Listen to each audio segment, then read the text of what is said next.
way. If you focus on commission, you'll be disappointed at every turn. No one likes a greedy person. And if you want to be successful in the type of business we're proposing, that we're advocating for, people got to like you.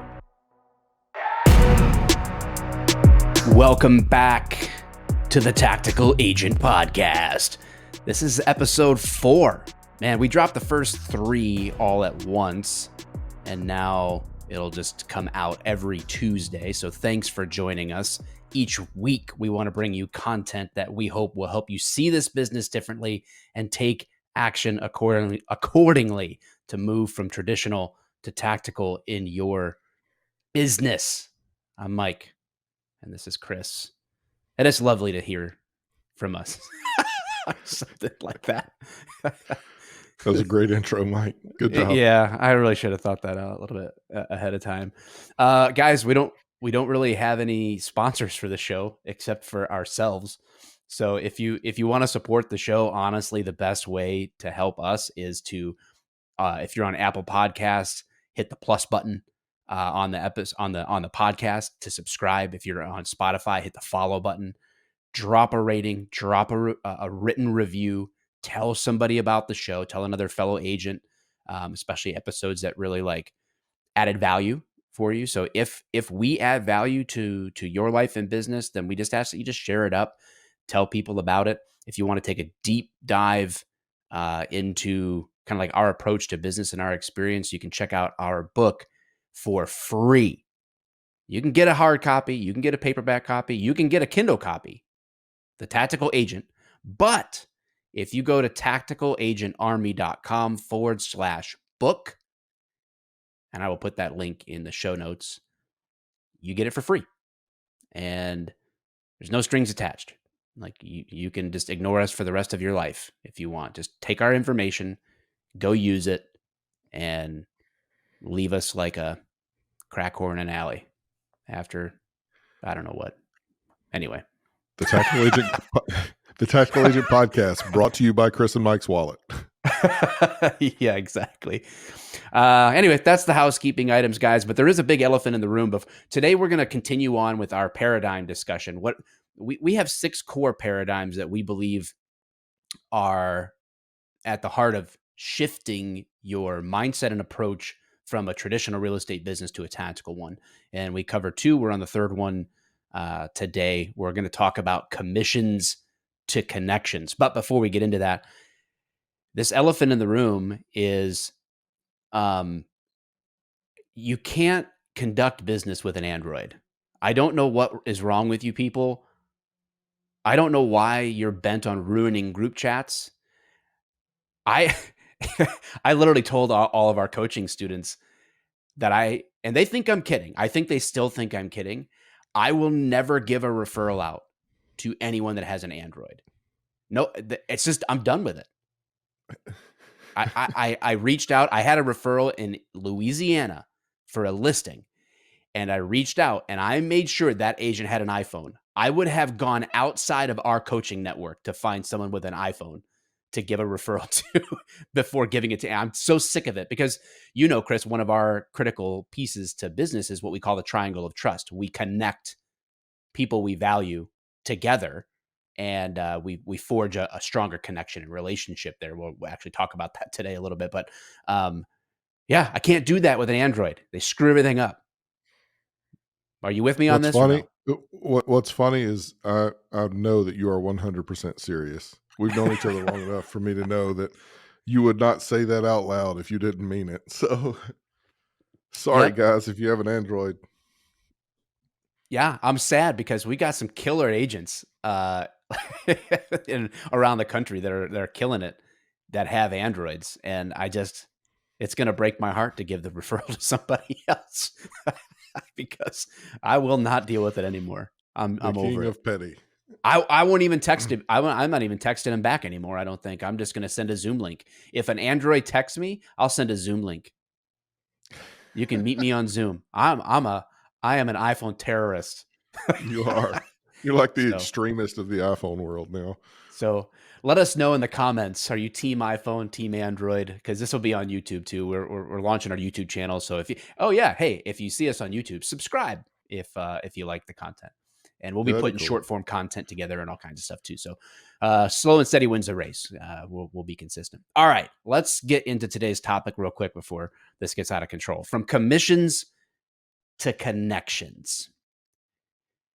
It could mean a lot of things. We describe it this way. If you focus on commission, you'll be disappointed at every turn. No one likes a greedy person. And if you want to be successful in the type of business we're proposing, that we're advocating for, people got to like you.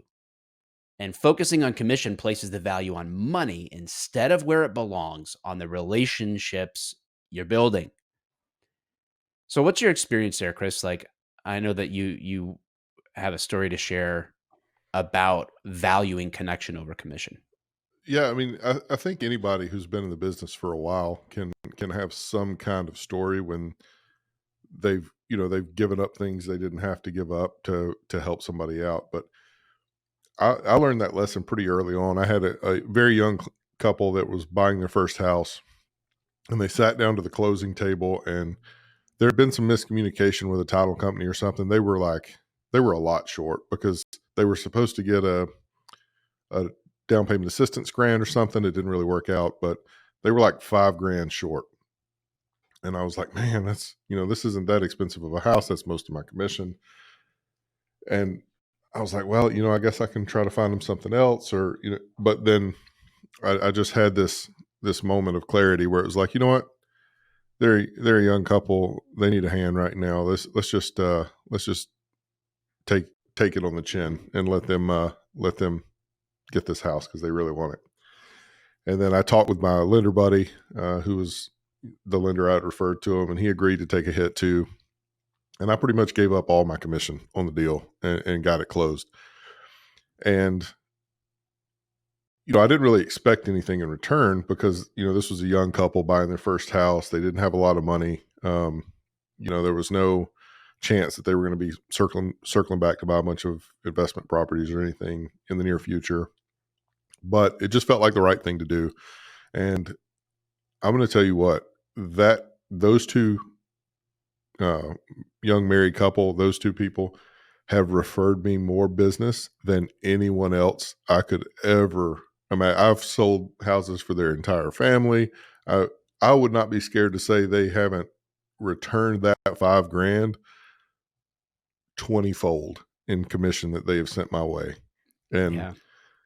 it's crazy how, doing something that, in the grand scheme of things, when you're really rolling as a real estate agent, 5 grand really isn't that much, Mm-hmm.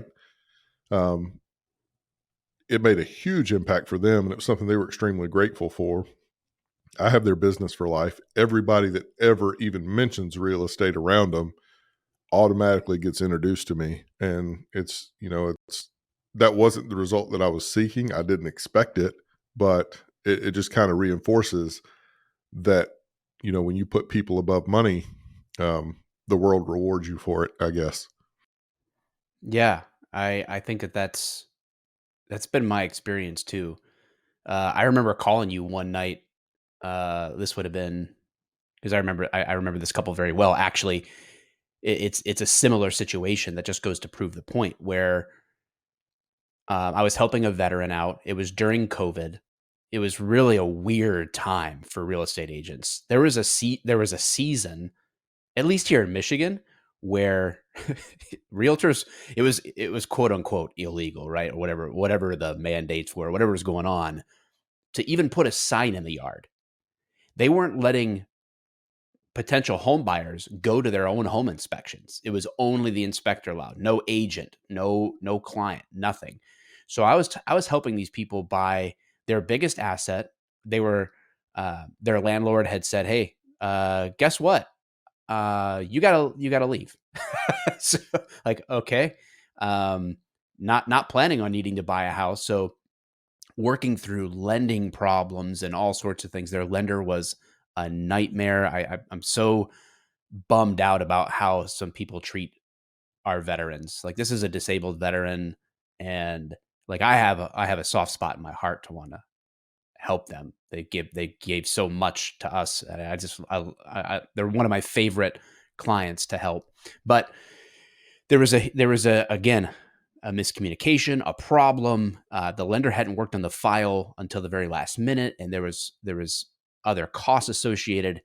And the long and short of it was I was going to have to, in order to make this deal happen, basically front their closing costs for them. I remember calling you like, what do I do? Like, I don't remember how much it was even at this point. Honestly, it was like a few $1,000s, whatever it was. I was like, doggone it. And that wasn't like out of my commission. I had to pay it like to get there. But you told me, I think you shared that story that you just shared with everybody with me, and kind of told me, do with it what you will, but you can never, I wish I could quote you, but basically, you can never go wrong by giving, right? Like you can't screw your business up by being overly generous and really looking out for your clients. You just can't. And I did that. And then within 2 months, everything worked out. Within 2 months, they gave me a referral. Now, this referral actually didn't end up working out, but they've given me multiple referrals along the way. But it was for like an $800,000 budget, or whatever, like 5x the commission that was on that deal or whatever. So it's a similar story that I followed from your lead on that, where it's like, man, what's more important to me? Get that check and be done, or build a connection that can last a lifetime, right? And I think that's a big problem with traditional real estate agents is they come in and they focus so much on the commission, and they forget that people move, at least here, every 5 to 7 years. So if you build a 20-year relationship with somebody, you're talking 3, 4 transactions, and those transactions will increase. You get them early, they buy the cheap house, prices are appreciating over time, they start making more money, they go to have a family, they're going to upgrade into a bigger place, and maybe they buy a vacation home, or they start buying investment properties, and you're talking, you can do 5, 6, 7 transactions with one family, Mm-hmm. and people just don't think about that. They think about like what's happening right in front of them. But if you're going to be tactical, you have to plan, and you have to look out beyond what's right in front of you, and expect that what you do right now can affect you 15 years from now, and where you are in your business. Yeah, I would challenge you guys. Think about your life and business right now, and then think about how far back you can go to decisions you made or actions you took years ago that are impacting your life right now. And then kind of like let that prove to yourself that, oh, if I make certain decisions today, that's going to have an impact on my business 5 months from now, 5 years from now, 15 years from now, because of what I'm doing right now. And if you're putting people ahead of the money, then that's going to continue to pay. The national statistic is 14% of the country moves every year, right? There's some type of real estate transaction happening for 14 out of every 100 people. That's a lot of transactions. And so maybe that couple or person or whatever you helped and you went the extra mile for, maybe they don't even move again, but you can be absolutely sure that they know people who are going to. And so are you going to be connected to them in a way that they trust you and value you because of how you treated them, to refer you to their close friends, people that they value and want to have a relationship with, and to connect you into that is a high point of praise, that if you're getting a referral like that. So really the sacrifice now creates abundance later. But I think that's got to be authentic. I think you'll burn it out if your approach is, oh, I'm going to be nice so that I can get something out of this. I think if Yeah. that's what's really in your mind, if that's who you are, then this plan backfires. You got to really actually value the connection over the commission. If you don't, it's disingenuine, and that's going to get uncovered in the end. What do you think about that? Yeah, I think, your intentions always come out, right? People are, as much as you want to think that people just kind of bury their head in the sand, there is an intuition to people, and they can pick up on your vibe. I think we mentioned vibe in one of the previous episodes a lot, but people know what your motivations are. They can feel it, and when you come from a place of what's in this for me, it's not going to be the same result as if you come from it with a mindset of, I'm going to help as many people as I can the best way that I can. And if the world rewards me for that, then so be it. But if not, I have done a good thing, Yeah. And I think those two different mindsets, have vastly different results, if that makes sense. They do. I think it's a different approach, right? Like, in one sense, it's like, how many transactions can I get? On the other side, so I think that's more like the traditional approach, right? You grind by the numbers, and you're trying to reverse engineer how many transactions you want. On the other side, you're saying, how do I go add value to people's lives? How much value can I add?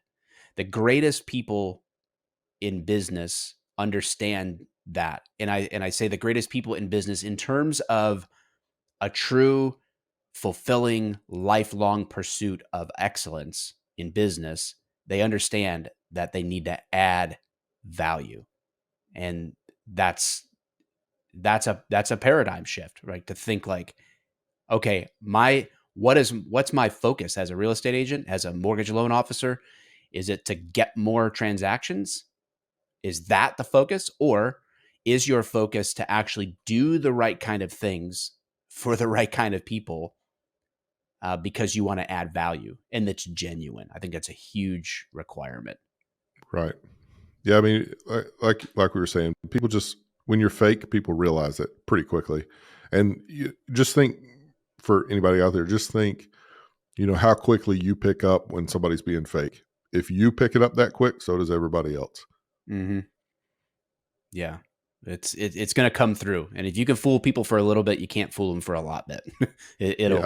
It'll come back to bite you in the end. So just be real, and man, chase connections. Don't chase commissions. Gotta shift that in your brain. Well, that's our third paradigm. We've got 3 more to cover with you in the next 3 episodes. So stay tuned. Make sure to subscribe, follow, so you don't miss out. You get the notifications. And again, if we add value, tell somebody about the show or subscribe to the YouTube channel. And more content will be coming out. And again, if you want our book for free, tacticalagentarmy.com/book, and you can download it for free. That's it. Go get it. Why are we giving it away for free again? I think it has something to do with what we just taught. Oh, yeah. Maybe. Okay. Maybe it's proof that we believe in what we teach. Add value. There we go. There you go. All right, guys. Thanks for listening, and we will see you on the next episode.